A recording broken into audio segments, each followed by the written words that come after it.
So again, I'll just pick one of the numbers, 192.168.1.0.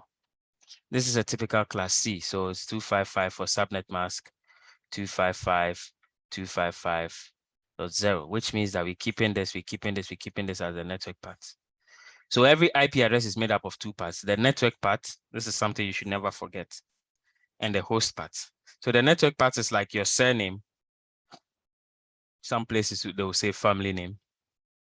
And the host part is your personal name. Or sometimes they will say your given name. So if you add a two, that's where you have a full name.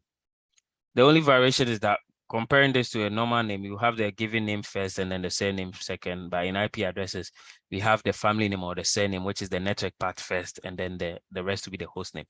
So if I pick this particular IP address, 192.168.1.0, this is the network address.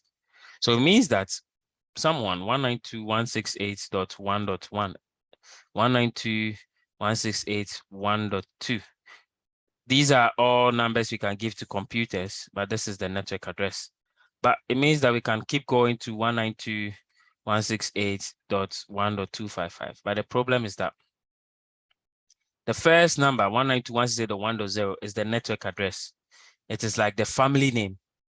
So you don't give, when I say family name, if assuming my name is George Bamfo, and this is my family name. If you come to my household and you just say, hello, Bamfo, you have the shock of your life. Nobody will respond to you, or everybody will respond to you. The reason is that it is not linked to just one person. It's linked to everyone. So the network address is more like everyone. It's just like the surname for everyone. Now, the last IP address, which is 192.168.1.255, is what we refer to as a broadcast.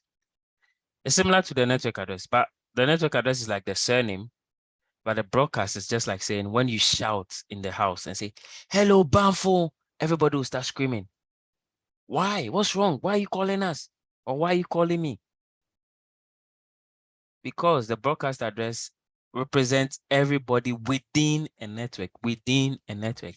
It's different from a multicast. Within a network, you're referring to everybody, and that's what a broadcast address is.